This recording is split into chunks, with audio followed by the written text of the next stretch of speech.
Hi everyone, റൈസറിൻ്റെ instructional video സീരീസിലേക്ക് ഏവർക്കും സ്വാഗതം.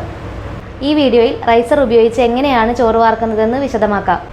Instruction ഷീറ്റിൽ പറഞ്ഞിരിക്കുന്ന കാര്യങ്ങൾ വായിച്ച് മനസ്സിലാക്കിയതിന് ശേഷമാണ് റൈസർ ഉപയോഗിക്കേണ്ടത്. കൂടാതെ ഇൻസ്ട്രക്ഷണൽ സീരീസ് വീഡിയോയിലെ വീഡിയോകളും കാണുക. റൈസർ ഷീൽഡ് ഘടിപ്പിക്കുമ്പോഴും കഞ്ഞി വാർക്കുമ്പോഴും തടസ്സമായേക്കാവുന്ന വസ്തുക്കൾ ആദ്യമേ തന്നെ ഒരൽപ്പം മാറ്റിവെക്കുക. റൈസർ ഉപയോഗിക്കാൻ തുടങ്ങുന്നതിന് മുന്നേ തന്നെ ഒരു ഒഴിഞ്ഞ കലവും കഞ്ഞിവെള്ളം ശേഖരിക്കാവുന്ന പാത്രവും എടുത്ത് ഒരു ട്രയൽ നടത്തി പ്രവർത്തനം മനസ്സിലാക്കണം. ചോറ് വാർക്കാനായി റൈസർ ഷീൽഡ് ഘടിപ്പിക്കുമ്പോൾ കലം മറിയാതെ ശ്രദ്ധിക്കണം. ചോറ് വാർക്കുമ്പോൾ കലം സാവധാനമാണ് ചരിക്കേണ്ടത്. കലം പോട്ട് സപ്പോർട്ടിംഗ് സ്റ്റാൻഡിൻ്റെ മുകളിൽ വെച്ച് റൈസർ ഷീൽഡോ ലോക്കിംഗ് റോഡോ ഘടിപ്പിക്കാമെന്ന് കരുതരുത്.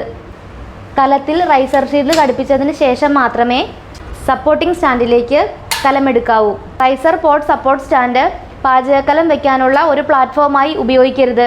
കൈ വിടരുത്. പോട്ട് സപ്പോർട്ട് സ്റ്റാൻഡ് കലം മറിക്കുന്ന സമയത്ത് സപ്പോർട്ടിന് വേണ്ടി മാത്രമുള്ളതാണ്.